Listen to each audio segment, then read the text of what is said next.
Então, bom dia para vocês. Hoje, 28 de janeiro de 2000. Eu tenho feito um método diferente, comigo para comigo mesma, antes de começar uma prece. Eu leio um pedacinho do Evangelho. E o Evangelho do Novo Testamento, de fato. E aí, vou ler com vocês um pedacinho. Tá certo?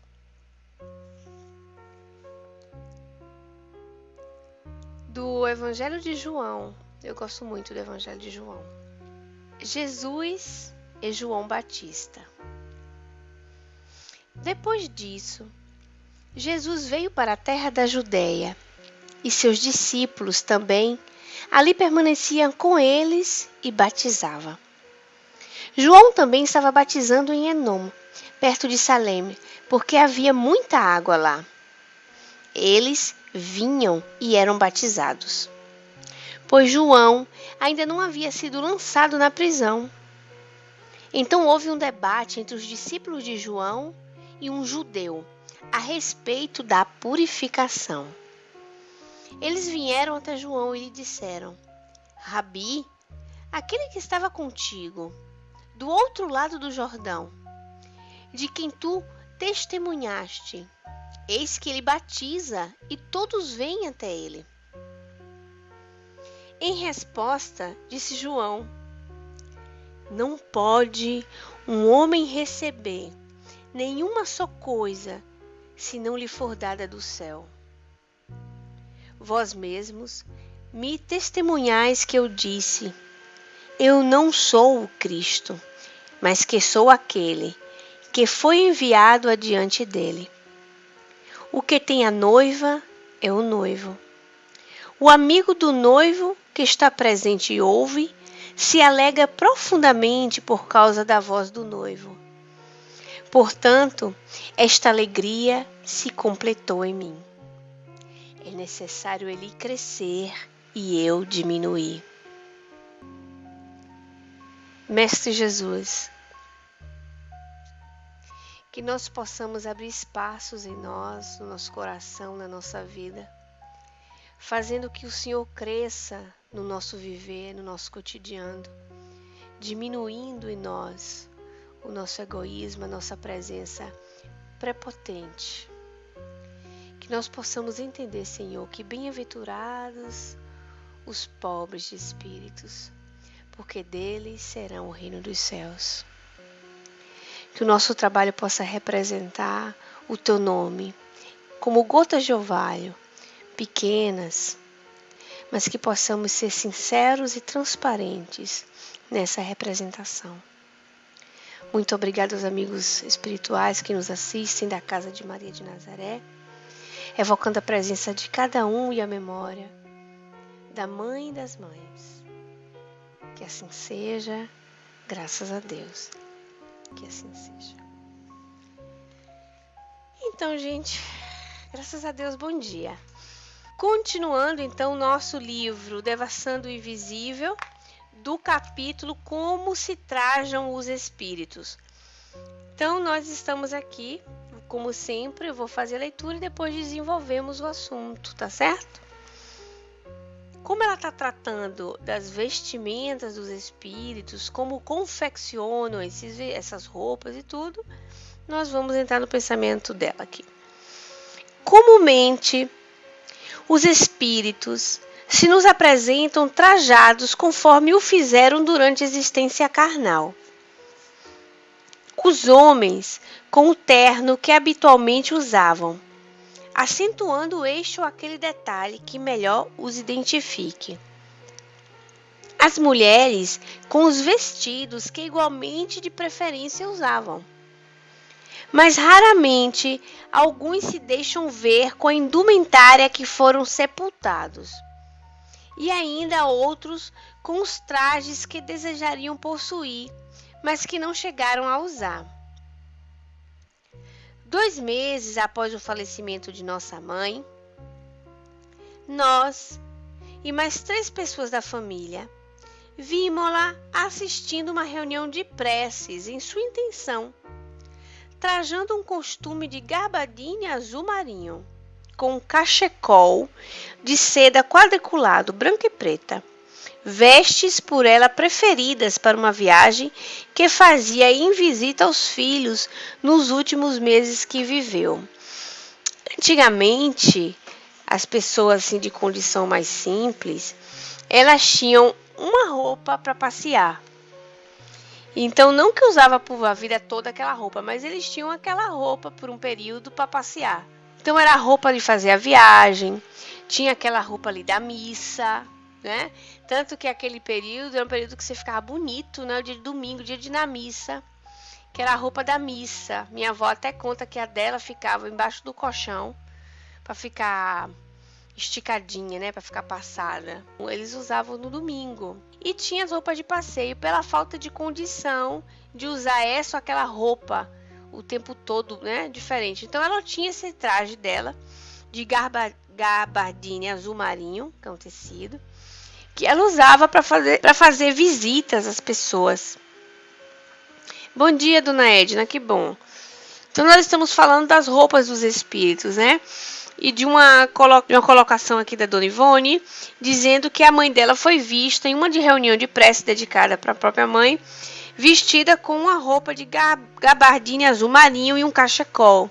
Então, nós estamos falando que antigamente se tinha essas roupas especiais para passear, para ir para missa, que se dedicavam assim. Normalmente eles se apresentavam, os espíritos, com as roupas que mais eles tinham afeição, que mais tinham costume de se apresentar, principalmente em ocasiões, que tinha roupa de ocasião, não era roupa de todo dia, era uma roupa de ocasião.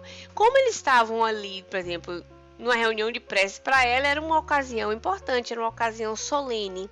Então a própria ela, né, a própria mente dela, ela mesma fazia uma cópia da sua roupa material quando ela era em vida.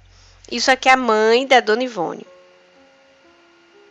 Uma tia nossa, a senhora C.A.S., falecida no interior do estado de São Paulo em 1950.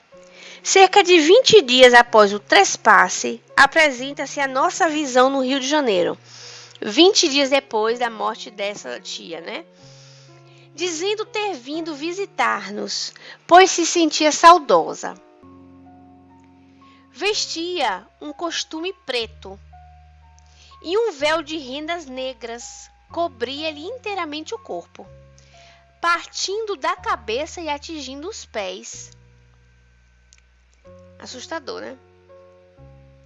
Sua configuração perispiritual, como vemos, era chocante.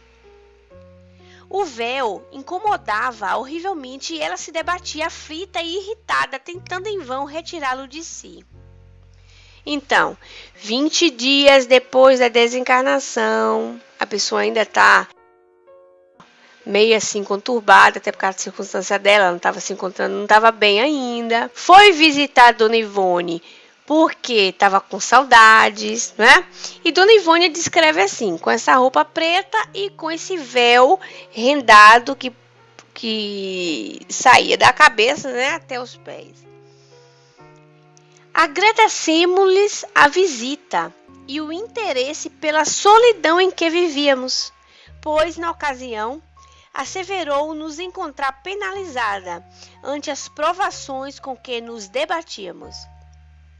E convidamo-la a orar, a fim de se poder libertar daquele incomodativo manto, sem que, no entanto, nos fosse possível compreender o que poderia causar semelhante fenômeno. Então, a tia dela apareceu naquela condição, né, demonstrando aquela roupa, e incomodada com aquele véu, né, desconfortável. Só que tem uma coisa interessante, a dona Ivone estava passando um período de provação e vivia em solidão. A dona Ivone teve uma vida dela muito difícil. Então, ela vivia um período muito difícil, a dona Ivone, nesse período de 1950. Se vocês observarem que esse livro aqui foi dos 60... Vou pegar a data certinha. Esse livro aqui, quando ela resolveu escrever, foi no 63. 13 anos depois. Eu acho que nos 50, ou no 53 ou no 56, 3 ou 6 anos depois foi que saiu Memória de um Suicida como livro, olha. Então ela estava num período muito difícil, a tia sentiu saudade, veio visitar e ela gostou até da visita, né? Se sentiu em companhia, sentiu a companhia dessa tia. Então ela convidou para orar para poder desfazer desse manto. E ela não conseguia entender por que ela tinha esse manto, Dona Ivone, né? Cerca de um mês mais tarde, porém, soubemos por pessoa da família presente ao seu funeral que nossa tia fora sepultada com um costume azul marinho escuro e um véu de rendas negras cobrindo-lhe o rosto e o corpo. Exatamente a mantilha tipo espanhol que usava ao assistir às missas e tomar a comunhão como boa católica que fora. Vocês lembram, ainda existe, aqui na Itália ainda existe pessoa que vai assistir a missa com esse véu na cabeça, que é um véu preto de renda. Aqui ainda se usa em missa, sabia? E se usa na igreja evangélica daqui, porque eu tenho uma cunhada que é evangélica, elas usam esse manto para cobrir o rosto, né? Cobre todinho assim o rosto para entrar na igreja em oração. Se sentam os homens de um lado, as mulheres do outro, e usam. Aqui usa, não sei aí, né? Mas aqui usa esse corpo, essa mantilha. Exatamente a mantilha tipo espanhol que usava ao assistir às missas e tomar a comunhão como boa católica que fora. Na igreja aqui sim, viu, Carla? Essa que frequenta minha cunhada se usa. Uma filha do espiritista, agora uma criança filha de espírita. Uma filha do espiritista, senhor Antônio Augusto dos Santos, residente em Belo Horizonte, 3 dias após a morte de sua irmã Elizabeth, menina de 14 anos de idade, viu-a pela madrugada no seu próprio quarto de dormir, pairando no ar e trajando um suntuoso vestido de baile, tipo Imperatriz Eugênia, tão feérica a luz que a circundava, que, clareando todo o aposento, permitiu a vidente observar detalhes, tais como o desenho das rendas que ornavam o vestido, babados, fitas e flores, etc. Eu, como uma boa pesquisadora, fiquei curiosa como seria um vestido da Imperatriz Eugênia. E vou dividir com vocês as imagens, tá aí, para vocês darem uma olhada, porque é mais fácil criar a ideia, né? A Imperatriz Eugênia, aqui citada, foi a esposa do Imperador Napoleão III. Por sinal, desencarnada com 94 anos. Chegou a conhecer o Delivery de Santos Dumont. Com 80 e poucos anos. Desencarnou com 94. Colei o link para vocês das imagens, porque aí vocês visualizando melhor, vocês conseguem irradiar o pensamento, né? Imaginar quem seria a Imperatriz Eugênia. A Imperatriz Eugênia, muito linda, né, Diana? A Imperatriz Eugênia foi esposa de Napoleão. E Napoleão morreu antes dela, ficou viúva, né? Ela ficou exilada, ficou viúva. E ela conheceu Santos Dumont. Dizem umas belezas mais raras que existiu. Tem uma curiosidade sobre ela, eu vou contar para vocês. Diz que ele chegou para ela e disse assim: qual é o modo mais fácil de chegar no seu quarto, nos seus aposentos? Aí ela respondeu: pela capela, meu senhor. Pela capela. E aí ele casa com ela, o Napoleão. Boa resposta, né? Aprendendo aí. Pela capela, meu senhor, pela capela. Muito bem. Então essa menina apareceu com um vestido daqueles, certo? E dava para perceber todos os detalhes do vestido. Agora fica mais fácil de vocês visualizarem, não é verdade? Babados, fitas, flores e etc. Assevera a jovem vidente que o vestido era salpicado de pequenas pérolas como gotas de orvalho. Detalhe por nós também observado em 2 das 4 indumentárias perispirituais apresentados pela entidade Frederico Chopin. Porque seja do Frederico Chopin. Então, esse detalhe de pequenas gotas de orvalho, as pérolas, detalhes na roupa, como se fosse um bordado. Olha o mínimo detalhe que o espírito fez, né? Porque ela está querendo mostrar assim, os detalhes das roupas, que os espíritos não se apresentam com indumentárias simples, opacas, não, de extrema beleza. E o espírito provavelmente 3 dias depois, com uma luz para iluminar um quarto inteiro, era um espírito que tinha bastante luz pessoal, não é? E com muitos detalhes do vestido. Então, um pensamento que conseguiu construir a sua própria indumentária com cada detalhe, inclusive as pérolas como gotas de orvalho. Então, ela diz que percebeu esse mesmo detalhe nas roupas de Frederico Chopin. Porque seja inspirada e futurosa pintora, a filha do senhor Antônio de Santos, no dia seguinte, desenhou com minúcias a visão que tivera pela madrugada, dando a ver os detalhes do vestido que a menina morta absolutamente não possuíra quando viva. Então a menina não tinha esse vestido quando era viva. Ou ela gostava muito desse tipo de vestido, viu imagens e sonhava, né? Às vezes viu o quadro lá pintado da própria imperatriz, ou viveu aquele período ali, vamos deduzir, né? Se identificava com aquele tipo de roupa, de beleza, e conseguiu construí-la. Semelhante materialização espontânea e inesperada teve o dom de reanimar e consolar os desolados pais da jovem falecida, que se mantinham sucumbidos ante a acerba provação. Referir-nos-emos ainda ao mesmo fato em capítulo posterior.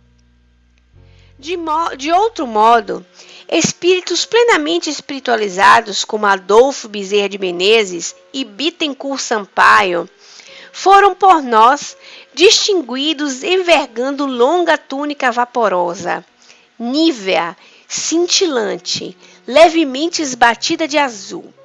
O primeiro costuma deixar-se ver também trajando avental de médico, com barrete, ao passo que o segundo, isto é, Bittencourt, a quem uma única vez vimos em dia de grande provação, há muitos anos, talvez pela sua qualidade de poeta do Evangelho, trazia uma coroa de louros, ou de mirto ou carvalho, como os antigos intelectuais gregos e latinos. Observemos cada detalhe descrito das vestimentas e de como se apresentam os espíritos. Falando de Dr. Bezerra de Menezes e Bittencourt Sampaio. Quem lembra do espírito de Bittencourt Sampaio? Onde foi que a gente viu Bittencourt Sampaio em um estudo desse aqui? Olha a cilada para ver se estavam prestando atenção 2 anos atrás. Ou para ver se os neurônios estão funcionando. Diana, o irmão Jancó. Muito bem, Diana. Dona Edna também, muito bem. No livro Voltei. Você tá vendo aí, Dudu? Você tá vendo aí, Eduardo? Entendeu? Você fazendo caminhada e tal. Um fósforozinho não, né? Diana estava aqui no livro Voltei. Tá vendo a Dona Edna? Exatamente, o espírito de Bittencourt Sampaio. Que ela diz ter visto uma única vez e dá descrito. Tô brincando, né, gente? De graça com o Dudu. Tô de gracinha com ele. e se apresentou com trajes como antigos intelectuais gregos ou latinos, né? Não tinha aquela, você vê essas imagens assim, com essas folhas, assim, parecendo uma coroa de folhas. Muito bonito aquilo ali. Até com túnicas assim bonitas também. Se vocês colocarem aí no tio Google, né, Zaninha? Vai aparecer. Muito bonito. E o Bittencourt Sampaio foi conhecido como poeta do Evangelho. Bonito, né? O Dr. Bezerra de Menezes, que foi pai da Dona Ivone, na época da matança lá, da noite de São Bartolomeu, se apresentava para ela e tinha uma intimidade com ela muito grande, o Dr. Bezerra, né? Alguns adeptos do espiritismo, talvez demasiadamente ortodoxos, talvez pouco observadores, dogmatizando o ensino que, sabemos, ainda foi completamente revelado, pois o próprio codificador afirmou seria evolutivo. Alguns adeptos, dizemos, combatem tais relatórios mediúnicos, afirmando que assim não deverá ser, porque espíritos não precisam vestir-se. Falta de observação, realmente. E ainda existe tipo de pensamento. Eu imagino que pouco, mas tem. Ora, se os próprios espíritos afirmaram a Allan Kardec que o perispírito é semimaterial, que é a forma, o modelo onde se esboça o corpo carnal e, portanto, é um corpo, seria o caso de relembrarmos a impertinência astuciosa do senhor de Belvaz para com a donzela de Orleans. São Miguel te aparece desnudo? Ou seja, eles, os espíritos, com os seus perispíritos semimateriais como são, e, portanto, tratando-se de um corpo, aparecerão desnudos ao médium? Essa linha de pensamento dela é tudo inspirado, né, pelos doutores, pelo Charles e pelo Dr. Bezerra de Menezes. O Dudu tinha colocado ali para nós na telinha, deixa eu pegar aqui, sobre o Bittencourt Sampaio. Francisco Leite de Bittencourt Sampaio destacou-se ainda como médium receitista, ou seja, receitava homeopatia sob inspiração mediúnica, conforme relatado no livro Transição Planetária, ditado pelo espírito Manuel Filomeno de Miranda, pela mediunidade Vado Franco. Mas tem mesmo a biografia dele, do trabalho que ele desenvolveu, um trabalho muito nobre. São as figuras do espiritismo nascente no Brasil, viu? Grandes personagens. Vocês sabem que eu tenho um sonho. Um sonho que eu tenho reservado de fazer um estudo com vocês sobre os personagens do espiritismo. E trazer sempre, tanto para poder rememorizar todo mundo, sabe? Para fazer conhecer a vocês cada um. Sobre história do espiritismo no Brasil. Eu tenho um sonho no caceto. O caceto aqui é gaveta, viu, gente? Era fazer um estudo assim, seria interessante, né? Seria. Mas pra lá, né? Era falar sobre vários personagens, seria interessante. Eu também gosto muito, até porque eu me identifico com eles. É um modo de a gente se identificar até com os espíritos, né? Seria interessante, quem sabe daqui a mais uns anos. Vamos ver. Então, seguindo o nosso pensamento, a página até passou. Então, vocês lembram daquela pergunta do capítulo passado? Que foi, do início do capítulo passado, não, 2 estudos atrás, que a pergunta que foi feita para a donzela de Orleans. O estudo da série psicológica de Joana de Ângeles, Aninha, tem quase tudo gravado, se eu não me engano, feito pelo próprio Alexandre, viu?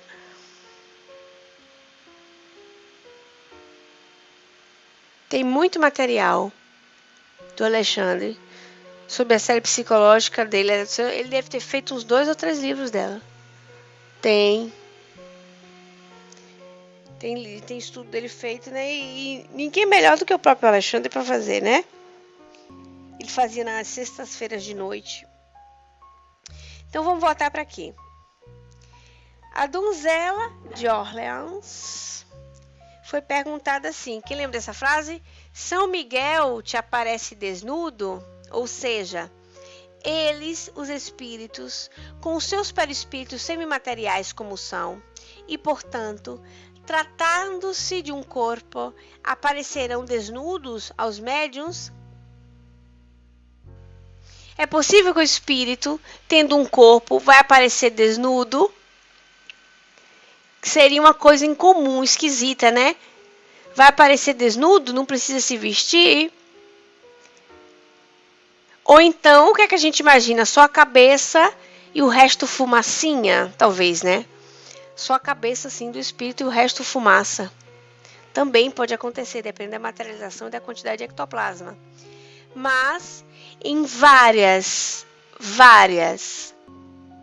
materializações, os espíritos aparecem vestidos. Em materializações de fato, ao ponto de pessoas de uma assembleia ver, muitas vezes aparecem assim com túnicas brancas que chegam até os pés, né? Por quê? Porque é mais complicado na materialização assim, por causa do ectoplasma, né? Então é mais simples essas túnicas longas, compridas, que chegam até os pés, cobrindo os pés. Normalmente não se vê os pés, porque se usaria mais ectoplasma e seria mais complexo. Então eles se materializam mais exato, sem muito detalhe, né? Eles se materializam mais assim, da cintura para cima, evidentemente, assim, com mais detalhes. Só que tem casos de espíritos que se aparecem mesmo em materializações assim, muito bem feito. Muito bem feito, com detalhes de roupas e tudo, com pés e tudo, tá certo? Aparecem mesmo. A menina lá, como é o nome dela, Kit King, que aparecia pro William Crookes, ela aparecia bem vestida, toda vestida, com todos os detalhes, pé, mão, tudo, caminhava pela sala, tiravam a pressão arterial dela, viu o coração se batia, passou por 1001 experimentações. Ele conseguiu, por sinal, que ela se materializasse do lado da médium, para poder livrar e fazer foto das duas, viu? E para poder livrar o pensamento de fraude, né? Tem um livro, a dona Edna disse ali para nós, o livro Materializações Luminosas. O Dudu disse que nunca viu um espírito desnudo, vê sempre com ternos, linhos nos homens, terno de linho nos homens e vestido fechado nas mulheres. A Dina disse para nós, minha irmã sonha com alguém que diz dormir nu, com grande brilho na região do umbigo, não vê o corpo, porque é o próprio espírito que quer se apresentar assim, né? Mas se você dormir nu, que isso é tão interessante, se você dormir nu, e for visitar alguém em desdobramento, você não vai se apresentar nu porque você dormiu nu, nem tampouco vai se apresentar de pijama, a não ser que você tenha vontade disso. Mas é muito provável que se apresente vestido, porque você vai imaginar como espírito que vai precisar de uma roupa, se é de seu uso usar roupa, né? E você vai fazer sua roupa, com roupas habituais. Exatamente. João, um beijo pra você, meu amigo. Bem-vindo. E tem que botar uma roupa bonitinha, né, sereia? Nem esses pijama folosado que a gente usa. O que é isso? Dá uma apresentada bonita, né, não? Claro. Dona Edna, depende de cada situação. Vai depender, né, Dona Edna? A pessoa aparecer de vestida de pijama aí, o outro vai dar um susto. Espírito mais desmazelado. Ai, meu Deus. O Dudu diz, mesmo que seja enterrado nu, ele aparecerá vestido ou vaporizado com fluido ectoplasmático. Como ele quiser aparecer, né? Roupa de ver Deus, né? Vai ficar o que a gente tava falando de domingo. Depende, né? Como ele quiser aparecer. Se o espírito tiver afim de... Se for um espírito naturalista... naturalistas são aqueles que caminham nus mesmo porque gosta. Vai pra praia nu, Eu vi que tem cidades de nudistas, gente, coisa incrível. O povo caminha todo mundo nu, vai pro supermercado nu, vai no restaurante nu, tudo nu. Crê em Deus Padre. Mas tudo bem, sem entrar nesses pormenores. Então, se o cara já tem todo o costume de ficar nu, o que é que vocês acham? A não ser que quando ele estiver fora do corpo, ele diga assim, rapaz, o que eu faço de encarnado é meio problema, né? Deixa eu botar ao menos uma cueca. Mas vai aparecer nu, porque ele usa isso como seu pensamento, ele é acostumado a isso. É via de regra, né, logicamente. Como a natureza não dá saltos e o companheiro continua do mesmo jeito que sempre foi, normalmente seria assim. Você gostou, né, Cláudia? Você riu, né? Você imagina que situação desagradável. Ainda bem que eu não conheço nenhum nudista. Nem gosto.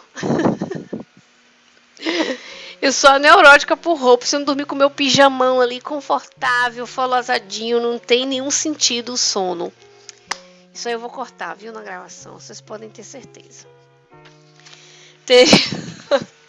Teríamos que responder, visto que o dever de uma médium é revelar com sinceridade, com a consciência voltada para Deus, o realismo do mundo invisível. Sim, há espíritos desencarnados, aqueles que foram homens ou mulheres de baixa condição moral, que se arrastaram, em existências consagradas aos excessos carnais. A devassidão dos costumes, que podem, com efeito, aparecer desnudos aos médiuns. Olha que ela falou antes de concluir a conversa nossa, olha o que ela está falando. Pode aparecer desnudo aos médiuns, revelando mesmo em cenas degradantes, que eles foram habituais no estado humano. A degradação mental em que ainda permanecem. E o vidente, cujo compromisso é exatamente esse, de se tornar intermediário entre os dois planos da vida, há de contemplar e revelar, embora estarrecido e contrafeito, o realismo que seus instrutores espirituais lhe permitem surpreender no além-túmulo, para satisfazer aqueles que desejam informações sobre o palpitante assunto. Todavia, o comum é se apresentarem os desencarnados sob as aparências que mais lhes agradem. Então, era aquilo que nós estávamos falando ontem, falando na estante. A gente brincou, mas deu certo a nossa brincadeira com o que ela está falando. Porque espíritos que viveram em baixa condição moral, que se arrastaram em existências consagradas aos excessos carnais, na devassidão dos costumes, podem aparecer desnudo, mesmo a contragosto do médium. Porém, normalmente, eles vão aparecer vestidos e como gostavam de se vestir. Então, logicamente, se um gostava de ser naturalista, naturalista vai continuar sendo. Como para os médiuns, esse tipo de evidências são permitidas por Deus, existe sempre um aprendizado sobre esse tipo de situação, mesmo nesse tipo de situação. Embora estarrecido, diz a Dona Ivone. Todavia, o comum é se apresentar os desencarnados sob as aparências que mais lhe agradem. Os fatos mais antigos aí estão espalhados pelos séculos, atestando que, seja de fluido cósmico universal, de éter sublimado, ou de fluido espiritual, de matérias quintessenciadas, de gases ou de vaporizações, ou simplesmente com decorrência de força mental projetada sobre as fibras supersensíveis do perispírito, o certo é que a maioria dos habitantes do além se deixa ver, com roupagens que variam do belo esplendoroso ao miserável e ao horrível. Então, ela disse várias situações, porque a vidência e a materialização existem nuances mínimas.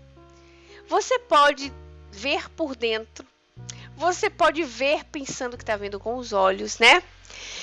Você pode ter a sensação interna de cenas, como eu estou querendo dizer. Você pode também ver um espírito materializado. Materializações vaporosas, materializações condensadas, que não é uma expressão ideal, mas os espíritos dizem que dá um jeito, tá bom? Que nós chamaríamos a gênere. Dudu colocou ali pra gente. Será que existe uma escala visual para cada médium vidente? Deve existir, não digo uma escala, mas uma coisa parecida por questão de percepção. Por mais abertura ou menos abertura. Eu estive estudando bem isso. E estou estudando mais isso ainda no livro dos médiuns. São várias nuances, entendeu, Dudu? E na vida de prática mesmo, e ouvindo outras pessoas, você observa tipos de materializações e tipos de evidência. Então, seria interessante estudar dos médiuns sobre isso. Porque tem materialização que o espírito quer se fazer ver só para você. Aí precisa não tanto, fica de perispírito a perispírito. Tem outros que ele quer aparecer para você e ser palpável. Quer aparecer para 2, 3, para todo mundo. É muito relativo isso. Então tem a parte da condensação do ectoplasma, tem a parte só da vidência, como se você ficasse em desdobramento. Se afasta do corpo, não é? Se afasta do corpo e tem essa visão relativa. Diana diz pra gente, nos mensageiros a Isabel só podia ver 20% para não sofrer. E quem lembra nos domínios da mediunidade? Aquele espírito que saía, isso aí no caso dos passeios astrais, né? De desdobramento, bota um capacete nele para ele não ficar vendo muita coisa. Para ele ver só aquilo que tinha que ver. Vocês lembram dessa na sessão mediúnica? Então, é tudo sob controle. Tá tudo certo. É tudo sob controle de Deus e da espiritualidade. Tudinho, né? Então, quando a gente vê, Deus permitiu, tem alguma lição para isso. Você vai ver o mínimo possível. E a própria espiritualidade diz para Kardec raciocina, cria um raciocínio em cima disso, desenvolve, falando que se fosse muito fácil, ia ter espírito aparecendo à torto e à direito, porque por eles, né, vocês já pensaram? Ia aparecer de tudo que é jeito, e ia ser uma doideira total. Então aparecem assim pouquíssimo pelos casos que aparecem. A gente pode ver relance, entender que é uma situação. Eu anteontem estava conversando com uma amiga e vi um relance assim, uma criança correr. E por percepção íntima percebi que talvez fosse uma menina correndo pelo corredor. E sem ter visto a menina de fato, tive a percepção de ser mais ou menos assim entre 6 anos. Eu corri atrás para eu ver, não tinha, né, logicamente. Não vi mais nada. Tive essa sombrinha assim, correu. E aí depois vi Giuseppe sentadinho assim no chão, brincando com os carrinhos, bem na dele, brincando. Falei, vai bem, né? Deve ser alguma amiguinha para brincar com o Giuseppe. A menininha para brincar com o Giuseppe. Aí voltei para fazer o negócio, ela tá conversando. Deixei, né? Mas não vi, engraçado, né? Não vi com o olho, não vi uma menina, vi um relance e percebi através de percepção mesmo interna, provavelmente, que fosse menina, que tivesse mais ou menos de 5 a 6 anos, entende? Mas não vi assim, por exemplo, como eu olho pro meu filho de 6 anos e vejo um menino. Então, com certeza tem todo um controle, né, plenitude disso aí. Que não seria a torta direita, senão ia ser um problema. Também os médiuns espíritas supunham que os desencarnados não se vestissem. Mas diante do que sua própria visão constata, que deverão eles afirmar, senão o que eles dão a ver no mundo invisível? Isto é que vêm os espíritos trajados de vários modelos e que isso é comum no plano espiritual? E por vezes até muito artística e suntuosamente trajados? Lembremos-nos então da admirável resposta de Joana d'Arc aos seus juízes tratando de São Miguel, compreendendo que ela, há 5 séculos, não ignorava o que hoje a doutrina espírita expõe. Pensas que Deus não tem como vesti-lo? Que resposta, hein? Sabe a resposta?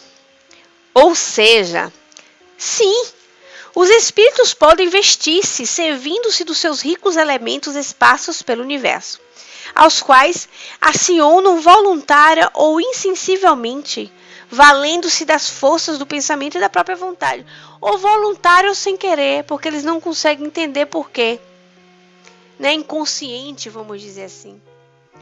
Ora, de tudo o que acabamos de observar, e atentos ao que expõe Allan Kardec, Leon Denis, Ernesto Bolzano, William Crookes e outros, bem ao que os próprios desencarnados são incansáveis em confirmar, extrairemos as seguintes deduções. Então, ela cita Allan Kardec como o primeiro, se vocês observam. Leon Denis, depois. Como apóstolo da doutrina espírita, continuou o pensamento kardeciano dentro da própria França. Até o momento de sua desencarnação, trabalhou veemente para a doutrina espírita. Depois, Ernesto Bolzano, italiano. Grande estudioso, né, da psique, pelo lado espiritual, da parapsicologia, que eles chamam por aqui, e também, com muita ciência, o William Crookes. E outros, bem aos que próprios desencarnados são incansáveis em confirmar.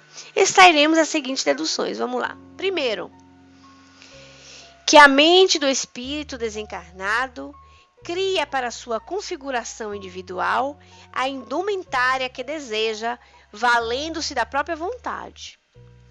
Segundo o próprio gosto artístico, a necessidade, a singeleza dos hábitos, a humildade do caráter e o grau de elevação moral, mente, mental e espiritual. Pois o espírito possui liberdade e aptidões naturais para assim se conduzir. Então, é tudo um contexto individual. Pela a educação que a pessoa teve, pela moralidade, caráter, humildade, gostos. Por isso que individual é uma coisa muito relativa. Não tem como criar, dizer de fato que tem que ser tudo igual. Pode até existir, e eu já estive refletindo sobre isso, que existam comunidades que se vistam iguais como uniformes, mas com as suas distinções pessoais, logicamente. Como o Hospital de Maria, que a própria Dona Ivone trata no livro Memórias de um Suicida, que tinham cada um a indumentária, né, daqueles que iam lá socorrer os suicidas, que iam recuperar os suicidas lá daquele vale triste de tanto sofrimento. Eles tinham uma noção eles passam para nós uma noção de roupa, a túnica e etc. Os médicos e tudo. Então, algumas comunidades podem ter alguns uniformes, por exemplo, mas não quer dizer, e eles têm os uniformes porque eles participam daquilo ali, né? Os trajes hindus, né? Plenitude. E assim, eles podem vestir assim como uniformes, e não quer dizer que quando eles forem, por exemplo, visitar um parente, eles não vão lá e mudem a sua roupa só porque eles têm que ter um uniforme. Eles vão se vestir como eles querem e como eles gostam e se identificam. Mas aí tem uma disciplina, um comum acordo, não é? Isso aí é relativo, porque vocês podem dizer, tá, mas eu li no livro tal que o pessoal se veste assim, assim. Então, isso é relativo, mas pode ter comunidades que se vistam iguais porque querem, né? Diana diz pra gente, além da vida tem região que veste assim, pois, que se vestem cada um de um certo modo. Né, um grupo, enfermeiros, médicos, eles se identificam entre eles, deve existir, como aqui existe, né? Bom dia a todos que estão chegando, bem-vindos. Segundo, que a mente do desencarnado também poderá evocar os hábitos e usos passados.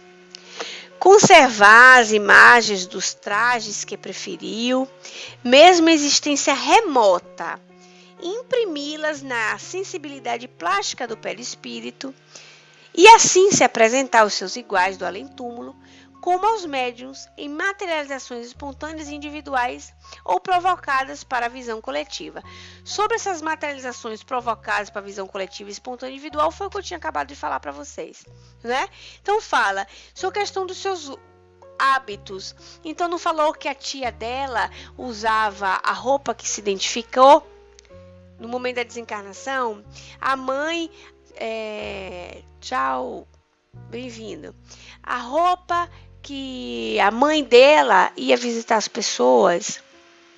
Aquele outro senhor no estudo passado que tinha o paletózinho já surrado, que ele usava sempre, aquele lá suicida, que ela orava por ele. E o próprio Charles se apresentava para ela como médico hindu, como médico, e uma única vez se apresentou para ela como príncipe hindu, porque ele foi príncipe hindu no século XVII.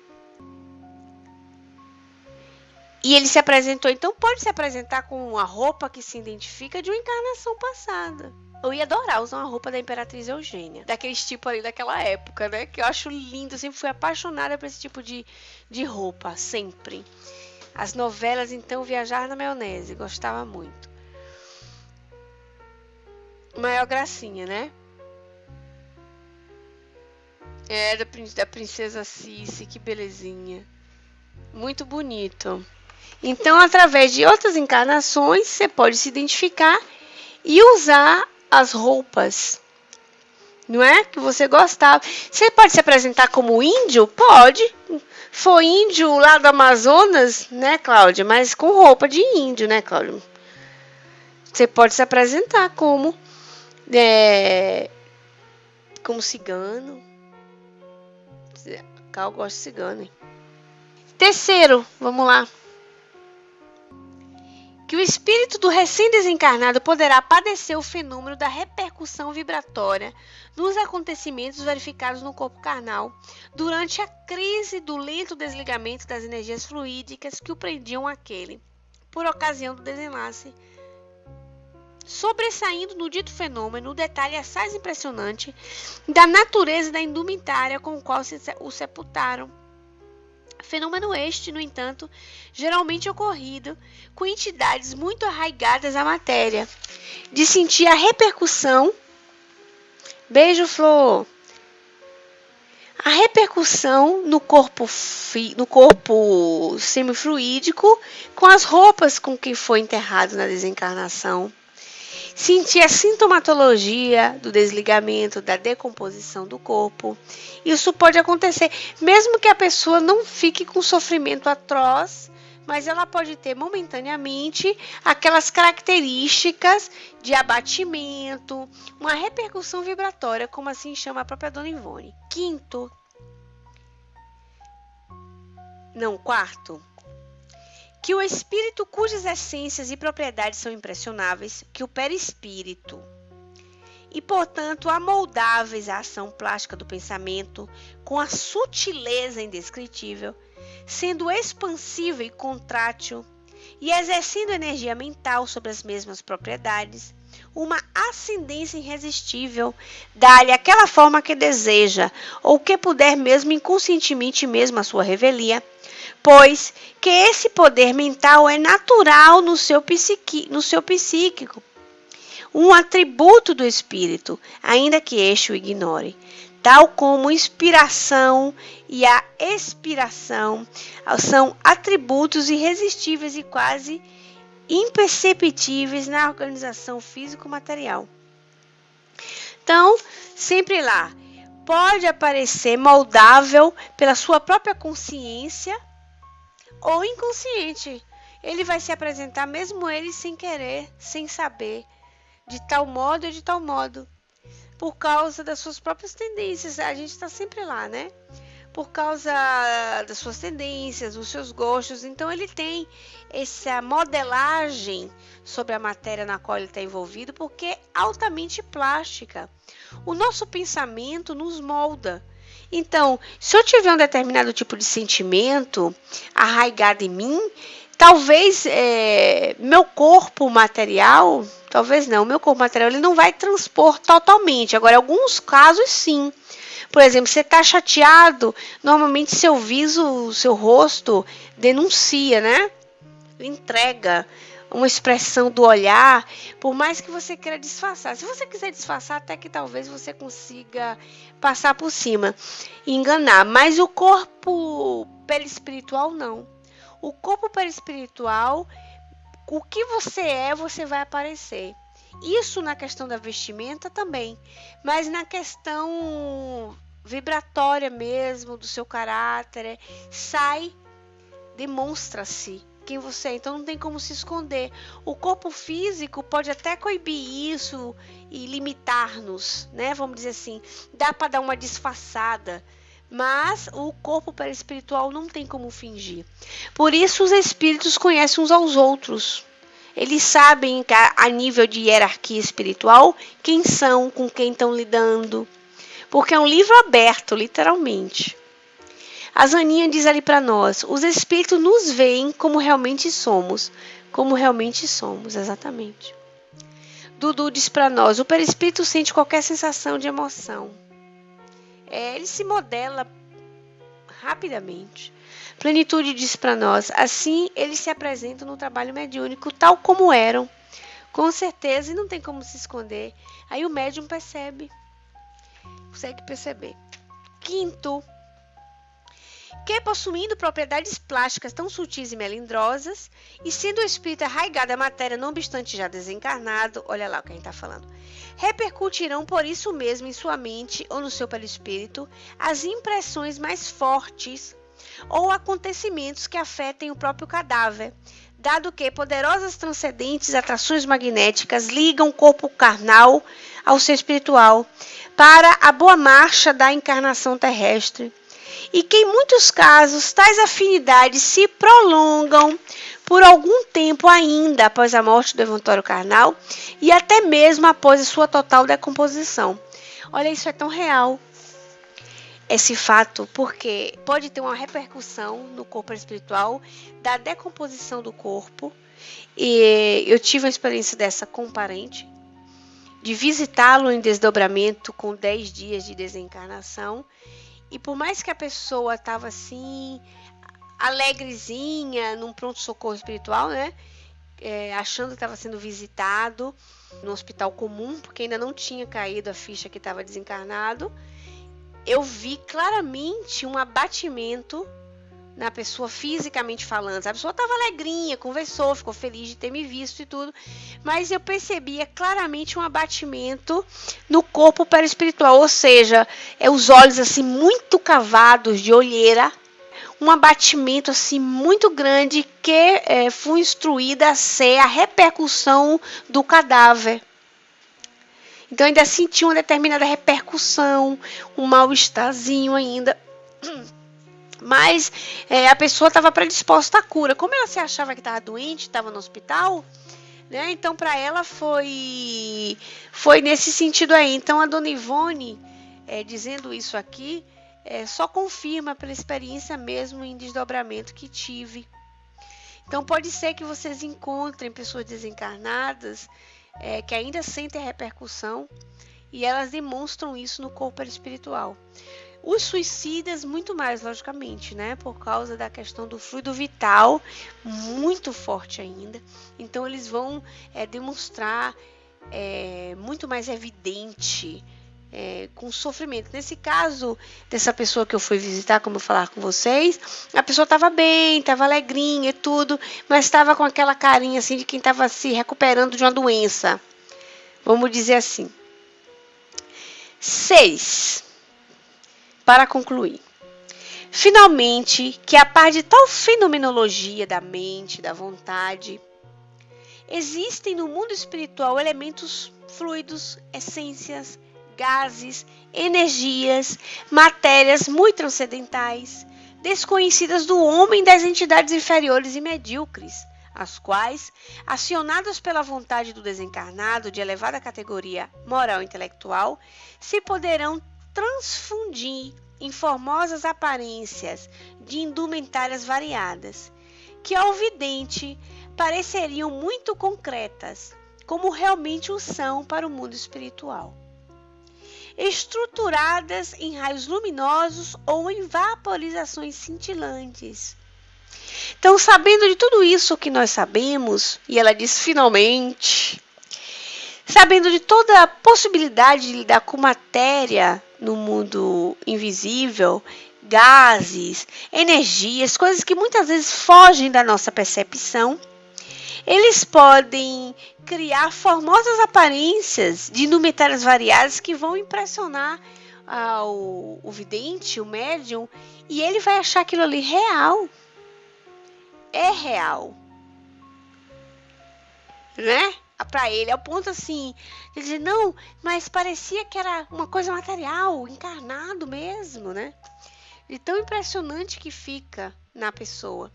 Eu tive um determinado desdobramento, um sonho com o espírito, mas assim, nesse caso, eu percebi o espírito de ordem, com certeza, mais superior. Então, ele estava vaporizado, como se fosse transparente, e a criança que ela trazia para conversar comigo, como eu, normal. Como você estivesse me vendo, mas ela não. Ela volitava no ar, linda, linda, talvez foi a imagem mais linda que eu tive assim na minha mente presente, com aquele cabelo assim parecendo uma Ana Paula Arósio, comprido, lindo, preto, cada cacho assim de uma perfeição, e com essa roupa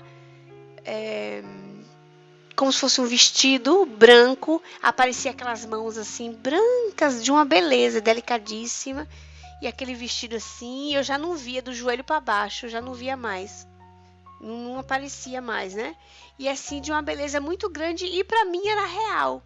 Talvez se eu quisesse passar a mão no meio assim, passasse atravessando. Não conseguiria segurar, né?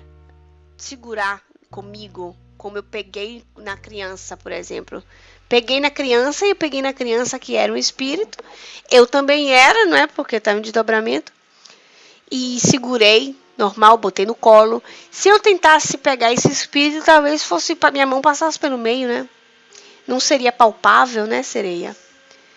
Mas de uma beleza, assim, de um olhar, com um olho lindo, talvez assim, uma sobrancelha assim, bem feita, com cílios perfeitos, com um olho assim, de um preto redondo, uma coisa linda. De linda, era real mesmo. Maravilhoso. Os homens, por sua vez, não se trajam igualmente com os produtos da própria mente. Porventura, a lavoura do linho e do algodão, como produção da seda, a maquinaria das fábricas que tecem os fios, transformando-os em vistosos brocados e rendas custosas, não foram antes criações mentais para em seguida se concretizarem em vestuários ricos e suntuosos? Quando o homem deseja alindar-se, não é a sua mente a primeira a criar aquilo que ela desejou, para depois ele próprio concretizar esse desejo na matéria de que dispõe no plano terreno? E o universo infinito, concreto, estável, eterno, não é o produto da mente divina? E não herda a humanidade do seu Criador parcelas da sua superioridade? Trabalhemos, pois, e vigiemos para que um dia os produtos da nossa força mental nos possam glorificar em vestes de azul, na realidade da vida espiritual. Na veste de luz, perdão. Lindo, né? Porque realmente tudo aquilo que a gente concretiza, a gente pensou primeiro. Se eu quero cozinhar um feijão, eu primeiro vou pensar no feijão. Tá, mas o feijão não vai aparecer. Então ele foi cultivado em algum lugar.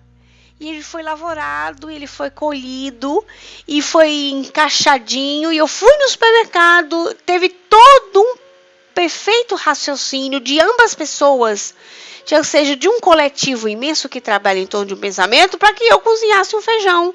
Não é real? Então, seria tão complicado a compreensão que os espíritos podem fazer isso com muito mais facilidade do que eu, sim. Claro, com muito mais perfeição, com muito mais facilidade e com certeza com o pensamento divino que permite tudo isso, toda essa criação. É tudo permitido por Deus. Foi uma bela conclusão, né? E aí a gente conclui o nosso capítulo de como se tragam os espíritos. O que vocês queriam colocar para a gente concluir?